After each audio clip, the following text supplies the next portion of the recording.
to be there with you guys physically, but yeah, this is good. Okay, so just a second. I assume there is no need to remind anyone in the audience about sort of dark matter. I mean, many of you, as I hear, particle physicists or cosmologists, so very well aware of this issue. I would just sort of stress that today we are sort of communities convinced that dark matter exists because we have evidence on large span of scales. So, for example, if you look at the very large scales in the universe of hundreds of megaparsecs, so here, for example, every dot is a galaxy. So at large scales that contain many galaxies and reveal this filamental structure of the universe. The distribution of galaxies is exactly such as it would be expected if dark matter fluid, which is pressureless, exists on these large scales. Then if you go to a bit smaller scales and you focus on these clusters of galaxies that are groups of hundreds of galaxies or so, with sort of on megaparsec scales, there again, we do have evidence of a presence of such a sort of non-relativistic pressureless fluid. Even smaller on scales such as galaxies that are sort of 100 kiloparsecs large, say the halo of our Milky Way. The disk itself is about 20 kiloparsecs, but then we have stars and gas up to hundreds of kiloparsecs. And if you observe motion of these stars or gas far away from the center of the Milky Way, like galaxies, you again observe that there is the gravitational potential is much deeper. There is some matter there that again appears to be pressureless and non-relativistic. And similarly, finally, at the smallest scales that we can probe, these are sort of kiloparsec scales of dwarf galaxies, of galaxies much smaller than the Milky Way. In fact, satellites that orbit Milky Way-like galaxies and are only kiloparsec in size. Again, there to the motion of the stars that you observe, you again see that gravitational potential is much deeper. There is much more mass than we can observe on stars. And then we come to the, to the problem, which is that all this evidence is extremely strong, but then it's all only through gravitational probes. And so through gravity, we know that there is some mass, but what this mass is made of, this is the big question that we are still not able to answer. And so for the last 50 or 70 years even, scientists are grappling with this question. And so one of the main questions is it a particle? So we know that there is lots of relic particles in the universe, such as relic neutrino background, CMB. So it's not a crazy thought to think that there are that this mass is made of particles permeating the universe, some relic remnants from the early universe cosmology.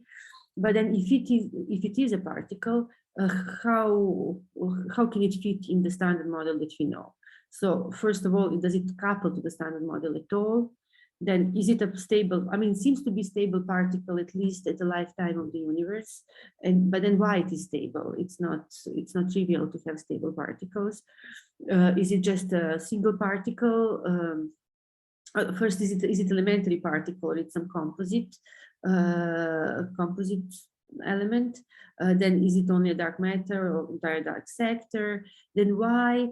This is also an interesting question, because from observations we know that amount of this dark matter is just few times more, about 5 times more than the amount of ordinary matter.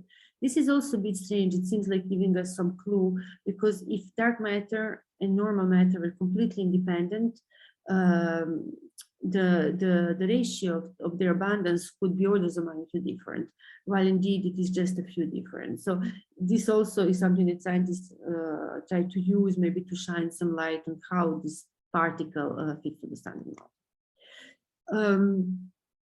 Of course, theoretically, there is lots of work being done over these 70 years. And for example, here is it's a nice visual by Cta Data that tries to sort of put some order in the many models. Here, for example, there is a big sort of supersymmetry, makes up lots of theoretical parameter space that can explain dark matter.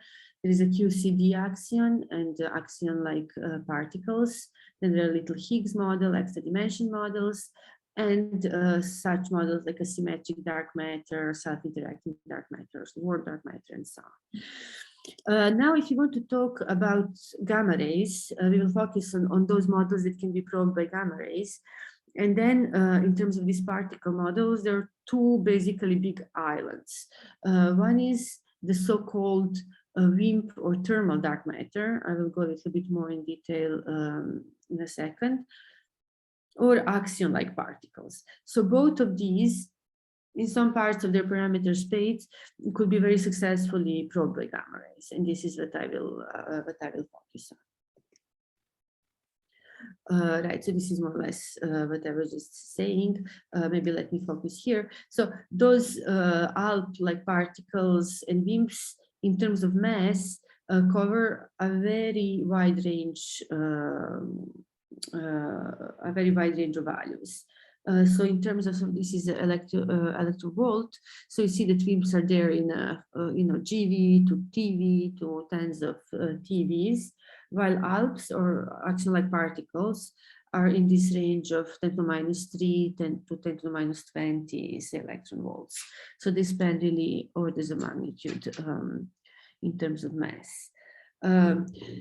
Together with those particles, many models aside from WIMPs and Alps in between, possibilities also that macroscopic particles can make up dark matter. And in particular, people are talking about primordial black holes.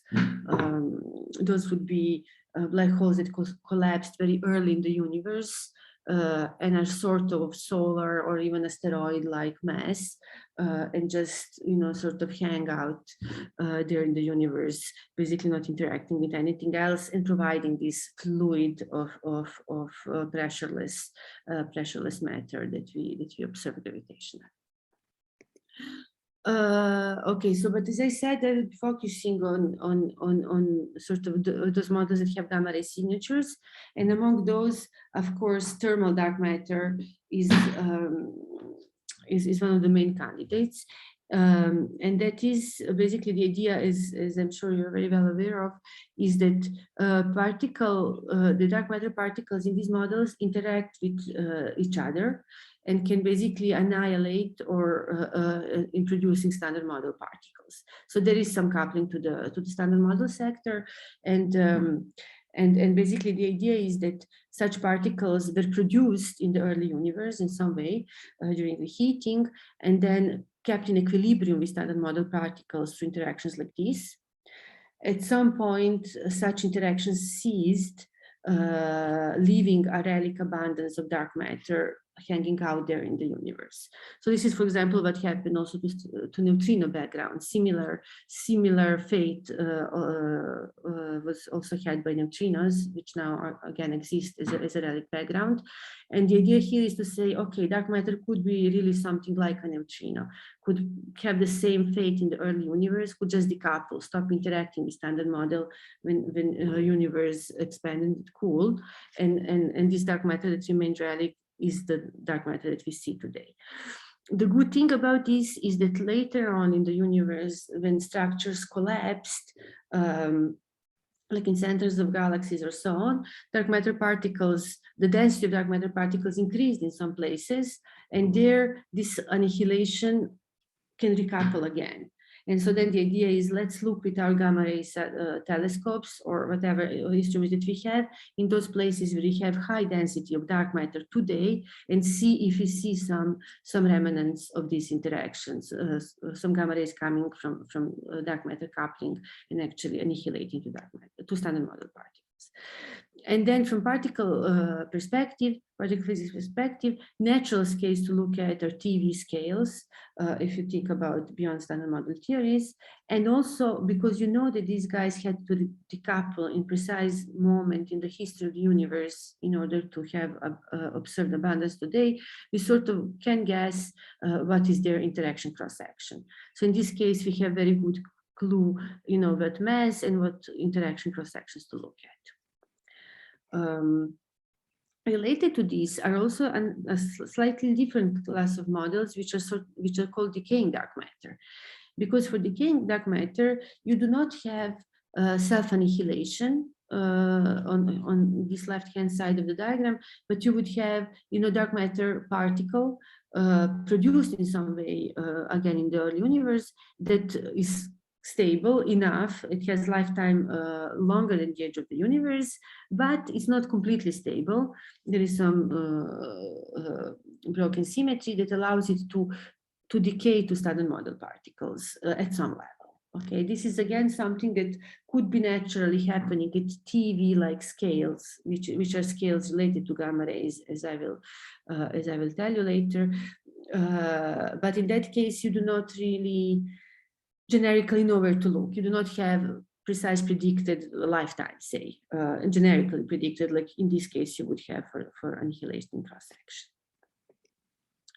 Okay, and now going to gamma rays. So now let's say that these dark matter particles are annihilating to start with. What would be the expected gamma ray signatures? So in that case, you would first need two dark, so this is the density of dark matter particles along your line of sight. So you would have two dark matter particles self-annihilating, so gamma ray fluxes would depend on dark matter density squared. And this is something that you get from N-body simulations. You can simulate how dark matter is distributed today in the universe, and you could have some clue about this factor. And then it would depend on the annihilation cross-section, and it would depend on the standard model. Once you specify how this dark matter interacts with standard model, you would know how many gamma rays are produced per annihilation. Okay, so this is all quite standard. It's just, I wanted you to notice that it's really a multidisciplinary field, because you need cosmologists, you need N-body simulations to tell you how dark matter is distributed, and you need also particle physics to know standard model also very well, to know how to go from particles produced by dark matter to gamma rays, in fact. Also here, if you want to model the decaying dark matter, you do not need two dark matter particles to self-annihilate, but you would just have rho here, just dark matter density, not dark matter density squared for decaying dark matter. How about Alps? So what are the sort of fluxes or signatures that we expect from Alps? So basically here, let me just stress, so basically if you look for decaying or annihilating dark matter, you see that your gamma ray fluxes depend mostly on how much dark matter you have. So you should look in places where you have a lot of dark matter, say in the center of galaxies, center of clusters of galaxies, and so on. For Alps, the story is a bit different, because for axions and axion-like particles, you basically have the coupling between axion magnetic field and the gamma. And in that case, basically, you do not care so much to look at places where you do have lots of dark matter, but you rather look at places where you have strong magnetic fields, because strong magnetic fields you need to sort of go from axions to photons, to gamma ray photons that you observe. So you need basically, you typically look at places where you have strong magnetic fields, and also places that are far away from you, because in that case, basically your signature is axion-like particles converting to gammas. So you want to have large enough distances, so for this conversion to have significant probability to take place, and you want to have significant magnetic fields. So I will come back to all that later, but this is a bit just to point this difference in strategy due to basically way they interact with the standard model, these two sets of candidates. So now going back, so this is more or less what we sort of, the models and like the signatures we want to look for. But what are the tools to basically observe, those gammas coming from potentially from dark matter particles? So as I was saying, one of the main tools are gamma rays.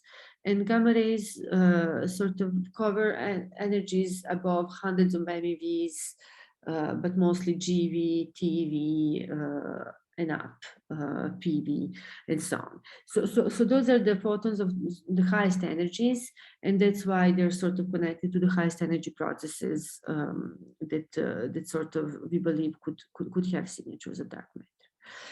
So gamma rays do not pass the atmosphere, so you could observe them either by going above the atmosphere with satellites, and Fermi LAT is one such satellite that basically aims at capturing these gamma rays directly above the atmosphere, or you could do it from the ground. So when gamma ray hits the atmosphere, it produces showers of standard model particles. It's basically absorbed and produces lower energy particles.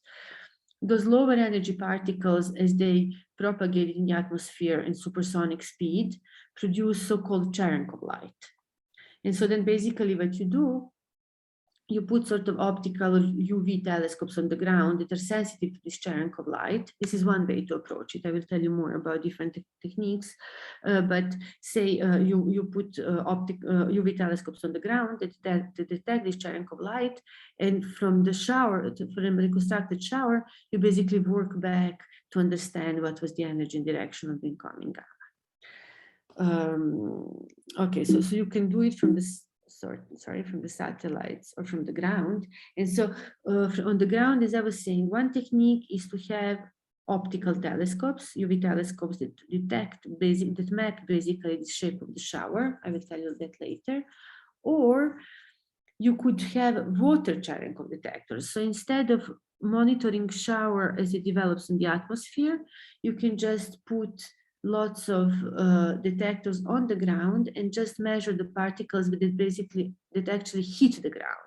So particles from the cosmic ray shower initiated by a gamma hit the ground, and can, by hitting it, can pass through your detectors that are basically these huge sort of canisters of water, because this Cherenkov light develops both in the atmosphere. You can have Cherenkov light, but also in the water, or in these water tanks that you have on the ground. So you either see it on the side in the atmosphere, or you basically collect it on the ground. I will tell you a bit more about these techniques, because these techniques basically, are different approaches technologically, but then also very complementary to each other because they cover different energy ranges. So basically, if you look at energies of gamma rays, this being 10 GeV and this being 100 TeV, you have different of these techniques covering different ranges. So satellite telescopes cover below a few hundreds of GeV or so. Cherenkov telescopes cover TeV to tens of TeV, up to hundreds of TeV, but somewhere in that range, water Cherenkov dominate the sensitivity. Another thing to notice is that naturally fluxes of gamma rays, and as all cosmic rays, fall off with energy. So there is less and less particles or gamma rays coming to Earth the higher the energy. And so as you go to higher energies, it's becoming sort of harder and harder to detect them. This is all sort of connected to the origin of all these techniques. So if you allow, I will just go slightly more in detail to explain a bit how these techniques work, because I find it fascinating and also connected to a little bit what we can do and what are our limitations when we look for dark matter. So let's focus for a second on satellite experiments. So what is their strengths, sort of, and weaknesses? So the strength, if you go on a satellite, one is that you can detect gamma ray directly. So basically, for each gamma ray that comes to the atmosphere, there is orders of magnitude more charged cosmic rays, protons and electrons, that hit the Earth. And so if you go in the atmosphere, you can set up such a so-called anti-coincidence detector that can tell you if particle that enters in your detector is charged or is neutral. If it's charged, you can just sort of tag it and remove it. And basically then you are left with only neutral particles entering your detector, meaning that you know very well what are your, like every event, you're quite sure that it is a photon actually, and this cosmic ray contamination, cosmic ray background is largely removed. And again, as this cosmic ray background is orders of magnitude higher than your gammas, this is critical strength. On the other hand, because you have to collect many events, and you cannot do it on a satellite because satellites are rather small. Fermi is about a meter cube, a bit more, but it's not enormous. You need lots of, effective area is small. And so basically with Fermi, you can cover only lowest energies up to hundreds of GeV, where fluxes are still sufficiently high so that you do have enough events in your small detector. Okay. So this is a weakness. You cannot go to high energy with instrument like Fermi. Good point. Another strong feature is that Fermi can anyway move on the sky and basically cover the whole sky as it goes around the Earth. So you see large fields of view. I will show you later. You have these huge images of the whole sky gamma rays with satellites like Fermi. On the other hand, if you go to this intermediate range of hundreds of GeV to tens of TeV, you have so-called Tranquil telescopes. So for them, on the ground, you can go larger. You can have larger effective areas. And so you can cover energies higher than Fermi LAT. This is a big plus. On the other hand, limitation is that you have still significant cosmic ray contamination because you do not know what is your photon, what is your gamma coming directly to the atmosphere. You just see the image on the ground of the shower. Showers initiated by gammas and say protons are very different in the way they develop. So you can still remove the proton background in the post-analysis, but it's significantly harder than for the Fermi, than for satellites where you do that directly. Another plus is that you get a bit better angular resolution. You can resolve things a bit better if you have many telescopes on the ground, but you also have a rather small field of view because these experiments have fields of view that are sort of 10 degrees at a time. You do not observe the whole skies with Fermi. And finally, at highest energies up to hundreds of TeV, you have this water Cherenkov detectors. So here, one of the points is also the price, because again, at highest energies, you need the highest effective area. So you have to go large. These UV telescopes are very fancy machines and they're expensive. So it's rather, it used to be, and I will tell you about the development, it's quite challenging to have large numbers of those. So still you remain limited in your effective area and therefore to this intermediate range. With HAWK, with these containers of water, you can go larger and cover the larger energy range if you just try to find these particles as they hit the ground. In this case, though, your sort of angular resolution is a bit worse because you do not have this nice mapping of a shower as you have at Cherenkov, but you see a larger portion of the sky. Lastly, so now that I introduce you all these techniques, the most recent development is actually that we used to stop sort of here as hundreds of TeV, but now there is such a new sort of kid on the block, new experiment called LASSO that is basically pushing this energy range up to PV regime. This is very exciting development. It was just sort of inaugurated recently, I think this summer. And basically it's a mixture of all these technologies. It contains part of the detector is something like HAWK, something like this water Cherenkov telescope. Part of it is like Cherenkov telescope array. It has part optical telescope, it has part water containers, and then it has this huge kilometer square array of scintillators that are used to basically help subtract this charged cosmic ray background. So it's quite a powerful instrument. And as you will see, it moves here. It allows us here, this is TeV, so hundreds of TeV to PV range can finally be probed, also with high sensitivity. So this is very exciting, both from instrumental point of view, but also, of course, from physics, that I will tell you more about. And so if you look, so what is then what that we measure? So first I started talking about dark matter, then about technologies, and now what it is that we see once when we turn on these instruments. How does the gamma ray sky look like? So at energy, so again, the fluxes fall as we go from lower to highest energies.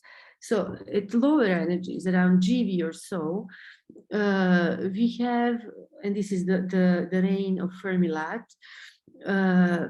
we see first the most of the photons. So if you just take the image of the whole sky, you see that there is a very bright emission coming from the galactic plane. So this would be cosmic rays. So this would be cosmic rays in the galaxy, produced by sources like supernovae, by explosions happening along the galaxy that produce lots of discharged cosmic rays, protons, electrons that I was telling you about. Discharged cosmic rays are trapped in the magnetic fields of the galaxy, spend millions of years in the galaxy before they can escape. And while they sort of diffuse around, they produce gamma rays in interactions with gas, with interstellar magnetic fields and interstellar radiation fields. And this is indeed what Fermi sees very clearly. About 90% of Fermi photons come from this diffuse emission in our galaxy. At these energies, once when we remove all this emission, we can sort of find around 5,000 sources now measured in gamma rays. And those are sort of active galactic nuclei as extragalactic sources or pulsars in the galaxy, are the most numerous ones.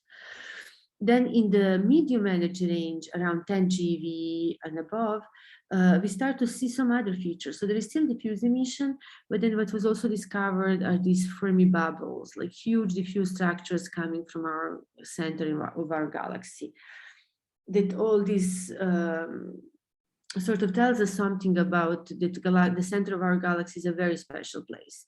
Of course, there is a supermassive black hole there that is now quiescent, but these bubbles in gamma rays that we see here, and we also see in synchrotron with the Planck experiment, might be some remnant of past activity or past active stage of our supermassive black hole.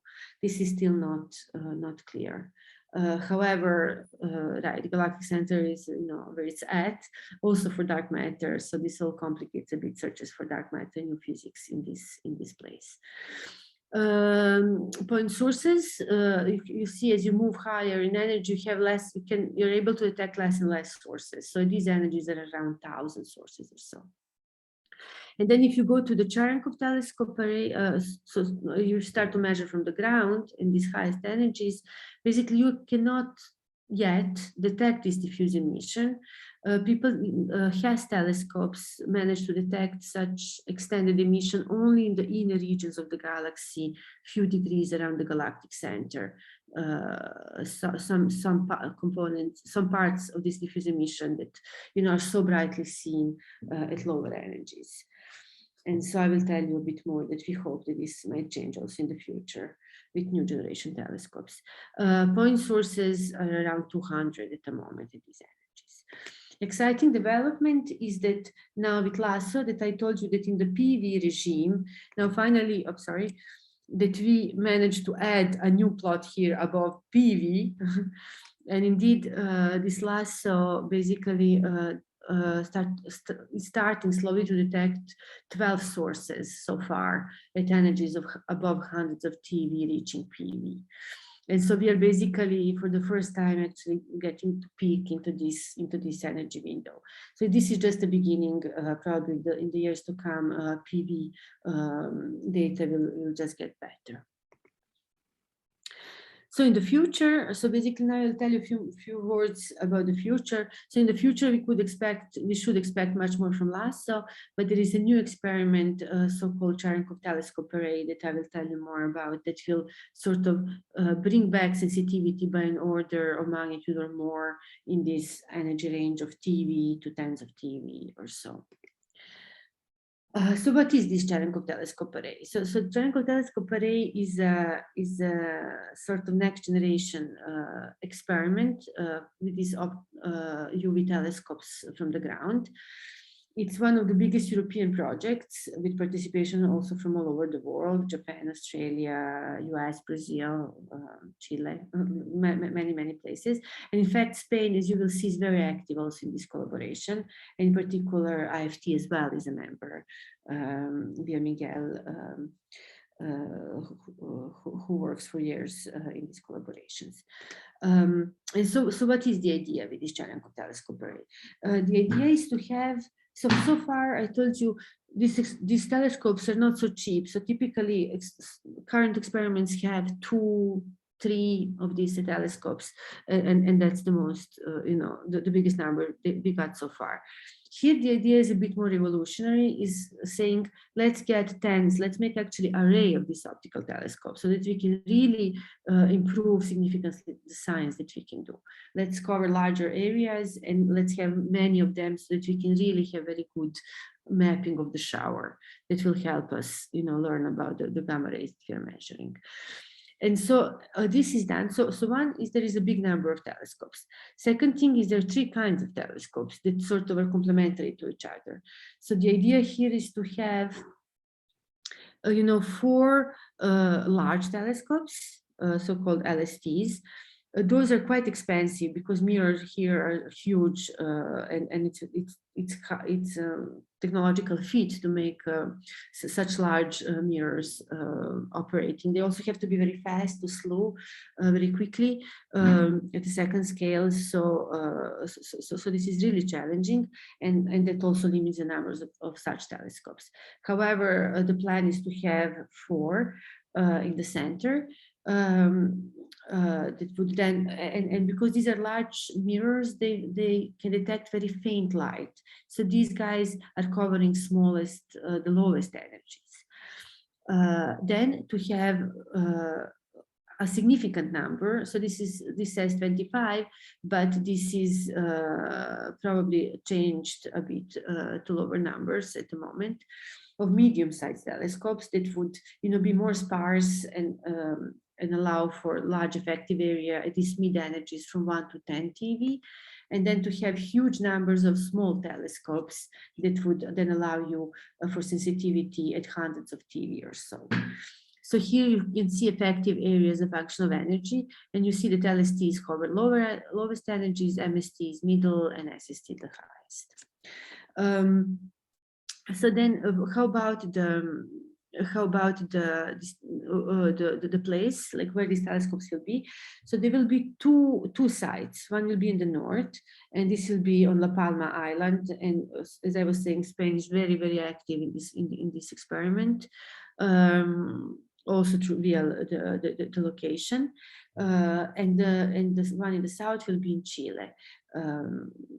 The size is limited in La Palma. There is not so much space, and so and also the northern sky that we will observe from La Palma, we do not expect so many high energy photons coming there. So this one does not have many SSTs, but the one in Chile has lots of small telescopes, so effective area is even larger. So what is the status now? So in La Palma, things are proceeding, quickly. LST, the first telescope, was inaugurated in 2018, and it was in commissioning phase successfully. However, as you all know, it was a bit stalled by the eruption of the volcano there in September. Everything, at least for the telescope, it's lucky that nothing was. Everything is fine. The site was not damaged, but of course there is lots of ash at the moment. It seems that volcano is slowing down, but it will take a while to clean up everything because of the large amount of ash that has fallen on the island. So this is a bit slowed the progress. So as I was saying, like, the idea is to have north and south side, and so by measuring the north sky and the southern sky, you basically receive this whole sky coverage. Another important thing that will be done here is that so I was saying before that satellites can cover the whole sky just in a single sort of night or single 24 hours, basically, as the satellite moves around the Earth. For Cherenkov from the ground, that's harder. I was telling that previously we would observe only small, like around the source. We would just point with Cherenkov telescopes. Now, because we will have huge numbers, we actually plan to map the sky also with Cherenkov telescopes for the first time. So this is also very exciting development. Okay, now bringing it all home, I hope I told you a bit about, what is the dark matter signature we expect, what is the gamma ray sky that we actually see, and what are the telescopes we use and the astrophysics sort of that we measure. So how we combine all of these elements to basically say something about dark matter with gamma rays. So one thing, one thing, as I was saying here, is that first we have to know where we want to look. And so if you look at sort of it and by the simulations, and say for our galaxy, you see that you want to sort of look, if this is a disk of a galaxy, you see that you expect lots of dark matter at the center of the galaxy. You expect lots of dark matter in sort of dwarf galaxies, like on sort of satellites, so-called dark subhalos, because as you see in by the simulations, every large halo is made up I mean, the whole structure of how dark matter clusters is that it sort of produces structures on all scales. And so at a halo such as our galactic halo, it is large, there will also be lots of small substructures on various smaller scales than the halo itself. So we will have, dwarf galaxies, which are halos that contain stars, but we would also have lots of dark matter substructure that has no stars at all, that we might hope to, but still has large concentrations of dark matter that we might hope to look at and find signatures.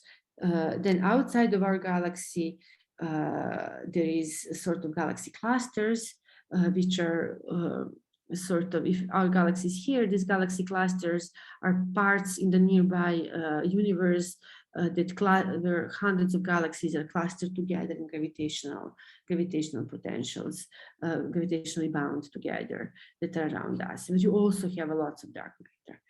So all of these are good targets in theory to look at. And then gamma ray strategy. So how then once when we have the data from experiment, how do we analyze it? Which data we do analyze? And so here, basically, one can divide this in this plane, like how high signal you expect from dark matter, but how robust your discovery would be. In a sense, in some places you can have high signal, but also lots of astrophysics in that very place. So the robustness of potential discovery would be low. So one of such places is the Galactic Center. As I told you before, there is lots of dark matter there, but then there's lots of astrophysics. I told you about Fermi bubbles, all sorts of astrophysical processes that might, that we do not know. And so that then, don't allow us to actually look very clearly for dark matter. Then we could sort of maybe block these linear regions in the galaxy and look at halo, at regions above and below galactic plane, or we could look at this for these dark subhalos that are still in our galaxy, and would produce the gamma rays. Then you can look at extragalactic sources, such as clusters of galaxies, other galaxies, or cumulative signal from all gamma rays coming from us from the universe, or you could look for so-called smoking guns. So such smoking guns would be, say, dwarf satellite galaxies where you have only few stars. These are small galaxies where you have only few stars, and you do not expect any gamma rays due to astrophysics. And in that case, if you would detect gamma rays, that would be a smoking gun of dark matter. So how about CTA? So for CTA, so for Fermi LAT, we looked in all these targets, and I will show you results in a bit. For CTA, there is lots of consortium papers now studying how this new experiment, this Cherenkov telescope array, what should be its own strategies, how long it should look at different targets, what should be the envisioned sensitivities, and so on.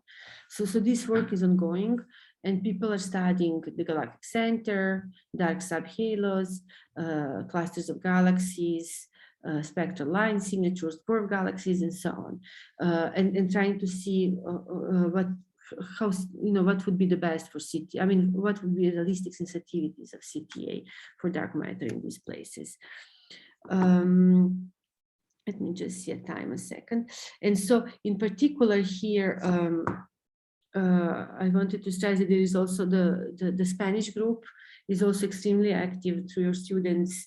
Javier, for example, has a series of papers extremely interesting in CTA and Fermi LAT sensitivities to dark subhalos, while Judith works on clusters of galaxies that I will tell you later about.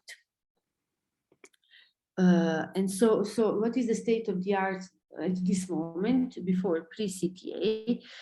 Basically, here, if you look now at thermal dark matter models, WIMPs, and you look at the mass versus cross-section range, you basically can see that this region below hundreds of GeV or so of this sort of thermal cross-section that is shown here by dashed line is more or less ruled out by Fermi LAT observations of dwarf galaxies.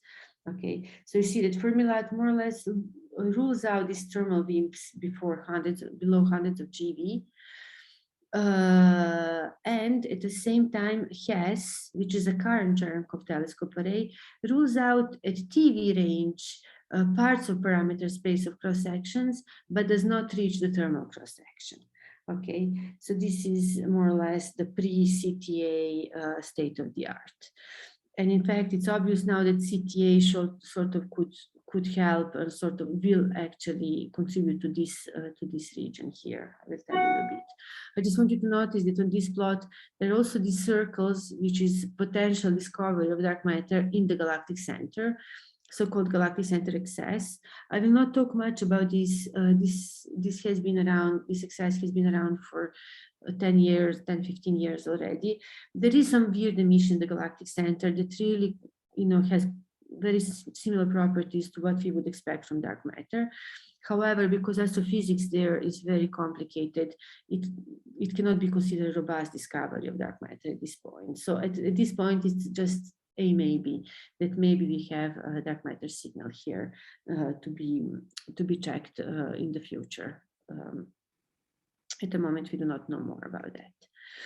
So how about CTA at the Galactic Center? So as I was saying before, CTA will not only point telescopes to small region, but will actually observe significant portions of the sky. So basically inner 15 degrees, 20 degrees, say in latitude, and about 10 degrees in longitude in the Galactic Center with lots of hours. So this is with around 800 hours total. So this is the plan for CTA because it looks so deeply in the Galactic Center because obviously it's a very interesting region, but that will also allow us then to see, to probe dark matter signals very well. And so this analysis of CTA data basically uses everything that we know from Fermi. So in this analysis, we assume sort of lots of point sources that could be there, that are expected to be there. And we know from Fermi and for current Tranquil telescopes, we assume that also there will be some diffuse emission. I told you this very bright emission in the galactic plane that we again know from Fermi, it is there. And so it's natural that actually will extend to CTA energies and CTA will observe them as well. We also suspect that CTA might see the Fermi bubbles, emission from Fermi bubbles, as again Fermi has seen it. And so taking all of these components into account and modeling them together with dark matter models, we then sort of study realistic sensitivity, like what can we expect from CTA to see there. In terms of dark matter, just to be a bit more concrete, we study, TV dark matter annihilating to BBW and tau tau.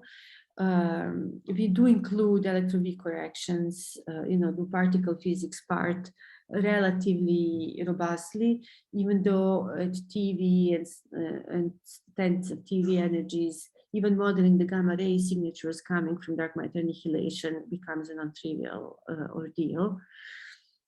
we model the different shapes of dark matter. The dark matter could have density profiles the dark matter could have in the galactic center. And then as a result of this, we hope robust, quite robust and conservative analysis, we arrived to expected sensitivities of this order, which is actually very nice. So you see here, there's TeV, tens of TeV energies, and this is a thermal cross-section expected for WIMPs. And basically the analysis shows that CTA should be sensitive to sort of to rule out or detect TeV scale WIMPs from the galactic center. Here, again, it's shown the Fermi LAT sensitivity to dwarfs and has sensitivity to the galactic center. So this is really an uncharted territory that CTA will occupy. This is another way to see it, these are the current limits from LAT, from dwarfs, and from Hess. And then with next generation telescopes, say with CTA, okay, and with LSST, with finding more dwarfs and LAT looking in the position in the data in the direction of more dwarfs, these are to be expected to be limits in sort of 5 to 10 years from now. So basically, excitingly, the WIMP parameter space that is already relatively constrained will get a much better constraint in the 5 to 10 years from now. Thanks to the CTA. Another point from staying in CTA and TeV dark matter is what happens with the decaying dark matter. So CTA will be also a very good instrument to constrain decaying dark matter, and particularly strong targets in that regard are galaxy clusters. Okay, I mentioned before that galaxy clusters are places where you have hundreds of galaxies bound together, which means that gravitational potential is very deep, which means you have lots of dark matter. And therefore, the cumulative decaying signal is quite strong. And Judith, for example, presented in the latest Alps conference preliminary results on CTA sensitivity and decaying dark matter, and we see that it reaches 10 to the 27 seconds, which are one of the best sensitivities to date. For example, here sensitivities from the MAGIC telescopes, which are significantly below. So this is also very exciting. And lastly, how about Alps? So again, I was telling you that for Alps, this is the diagram we're looking at. So we need magnetic fields and we need large distances. And for that as well, clusters of galaxies are extremely powerful probe.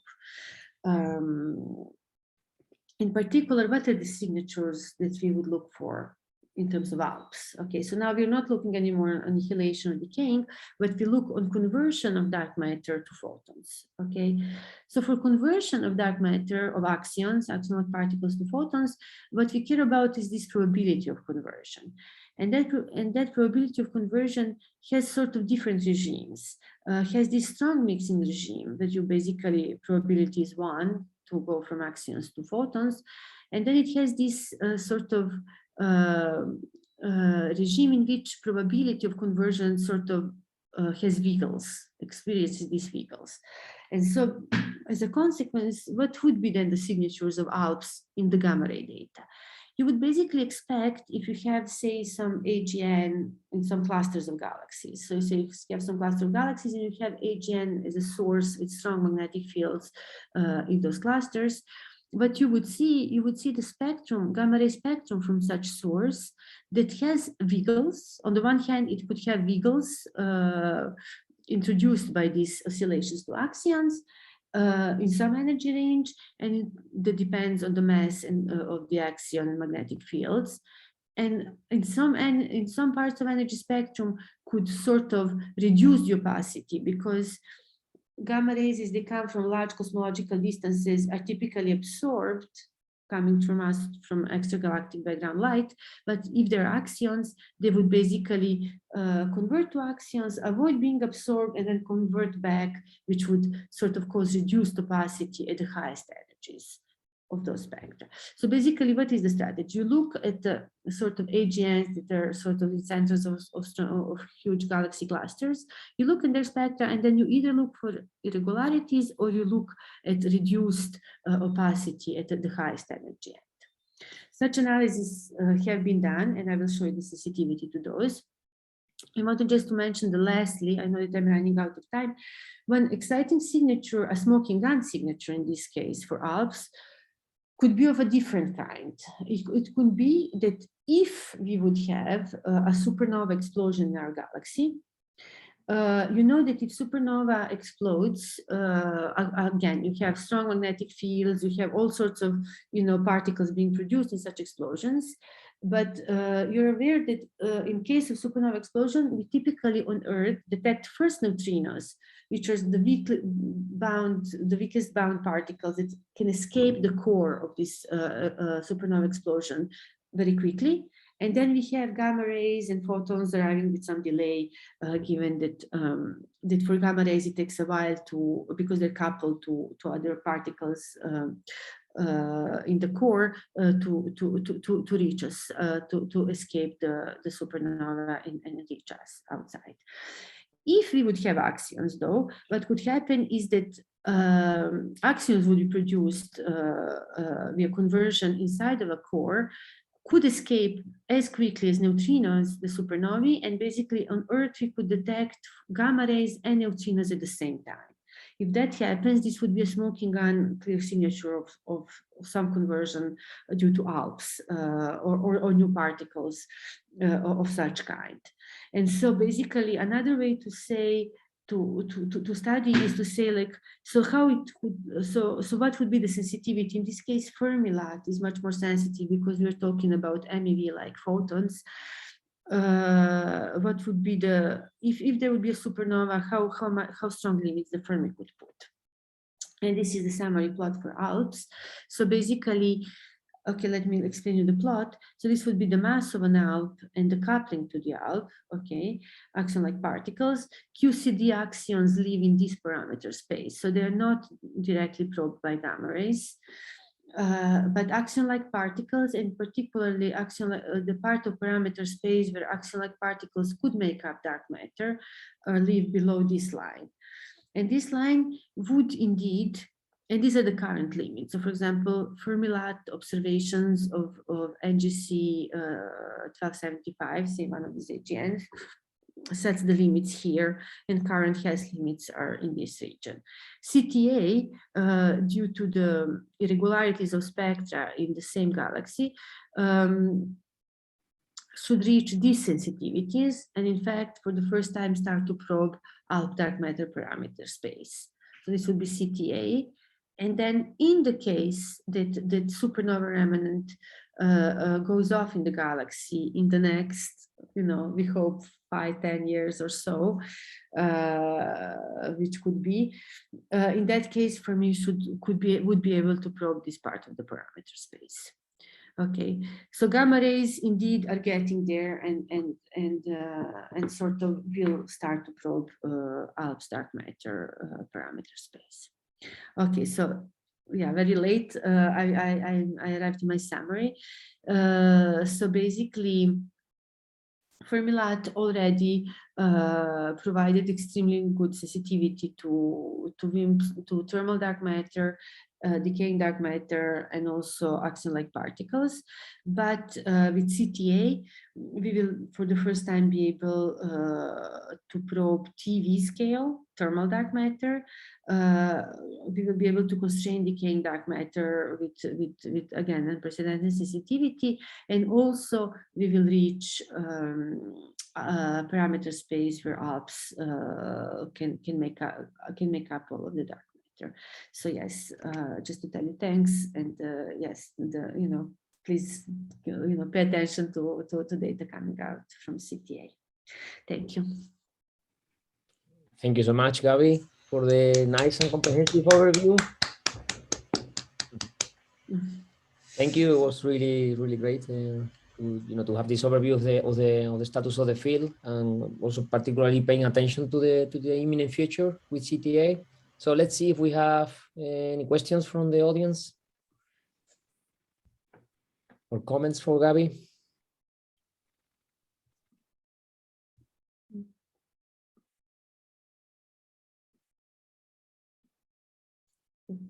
Okay, so maybe in the meantime, I actually have a few, as you can imagine. I will start probably with the hardest one. I wanted to know your opinion. What if after these 5-10 years, we set these limits, these very nice limits with CTA that you mentioned, that you showed with the Galactic Center, and we basically prove more or less, with some with a good robustness, the thermal WIMP scenario, right, together with Fermi LAT. What if we end up with this scenario, with these limits? Should we stop looking for dark matter in gammas? What's your opinion on that? What should we do after that? Right, no, indeed, it's the toughest one. So, okay, I mean, right, so for thermal, right, I guess for thermal beams for gammas, right, I mean, this is as far as we can get. And then, yes, if it doesn't show up there, then the question could be, should also maybe theoretical work cease, or other proposed experiments and so on. Yeah, I just think we have to, I mean, at that point, there will be no clear place where one should look. I mean, this is sort of clear motivated region. And so, but we should, of course, continue. I mean, then one would have to, as it is happening already now, diversify as much as possible and look basically everywhere without the guidance. On the other hand, also, as I was saying, Alps themselves, like I think there is also lots of work to do there. I mean, it's a newer field, and so maybe not all avenues are maybe explored yet. Maybe there are also some some new ideas there that could increase even further the CTA sensitivity to those signatures. Right, then as you were saying also, right, then also PV window is opening, that could be interesting for decaying dark matter. Luckily, on the one hand, right, with CTA we will probe as far and we might not see anything. But I think the good thing is that lots of new experiments are coming up, and so there will be always data to look for new physics. And then if it will show up, it's just a guess, as good as guess as any. I hope this helps. Yeah, thank you. Yes, I agree. I mean, hopefully the new generations will come with new scenarios and new ideas as well. Sure. Let's see. Okay, so we actually have one question. Go ahead. Hi, thanks a lot for the talk. I just wanted to ask if you could comment a bit more on the electric corrections and how they are modeled at high energy. In particular, you show, I don't remember in which slide, a peak. Yes. Energy, where does it come? So just a second, let me go back to the slide. So indeed, I mean, this is another thing that sorry, it's a different direction. It's another sort of part that could be and should be improved probably in CTA related analysis. Okay, so here is the plot. Okay, so here, right, so here if you're talking about this peak, so this is probably, I forgot, it's probably final internal Darmstrahlung or I mean, so in practice, we here used only PPPC, which is sort of assuming relatively vanilla and standard things for sort of electrolytic. So electrolytic corrections that I was mostly referring to is basically this difference. So the dashed lines are without and solid would be with. Okay, so if you have these electrolytic corrections, meaning you account for production of, say, Z on W's that then decay to lower energy particles, you expect to populate more the low part end. Okay, but this is only one of sort of effect that could happen. People are talking about this intense Sommerfeld effects. You could have resonances, formation of bound states at these energies, and so on. And so I just want to say, I mean, there are theoretical works may be happening in this regime, but as far as CTA analysis and these consortium publications, we did not go much in detail in this direction. And in fact, this is probably where collaboration with theorists could be very welcome. Again, as I was showing here, the CTA sensitivities should be quite good. And then if one looks in particular models, it might have motivated, extensions in TV range. It could get even better for particular models if they have some particular enhancements due to doing better with the physics in these energies. So I hope this answered. Yeah, thanks. And these kind of models you were talking about that produce a few TeV dark matter, do you have some in mind? No, again, so we stayed usually this is the approach of the first sort of the zero level approach. We just say we're model independent. We just say there are two dark matter particles annihilating to WW at 10 TeV, okay? And then we just use PPPC that assumes something for, for how this cascades then producing gamma rays at the end. So we did not have any particular, completion or particular model in mind. We just really did the most naive thing. And indeed, if there is interest, I think this is the one thing and it should improve to do a better job. Okay, thanks a lot. Okay, thank you, Gabi. Are there more questions or comments?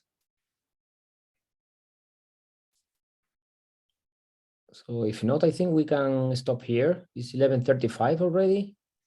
Thank you, Gabi, once again for being here today for us. It was our pleasure. And thank you for the talk as well. So for the rest, let's reconvene, please, at 12. I think it's fine instead of half an hour, having 25 minutes break. So let's please reconvene at 12. Okay. Thank you so much, and see you in a while. Bye. Bye, Gabi. Hope to see you soon, Gabi. Ciao, ciao. Yes, bye.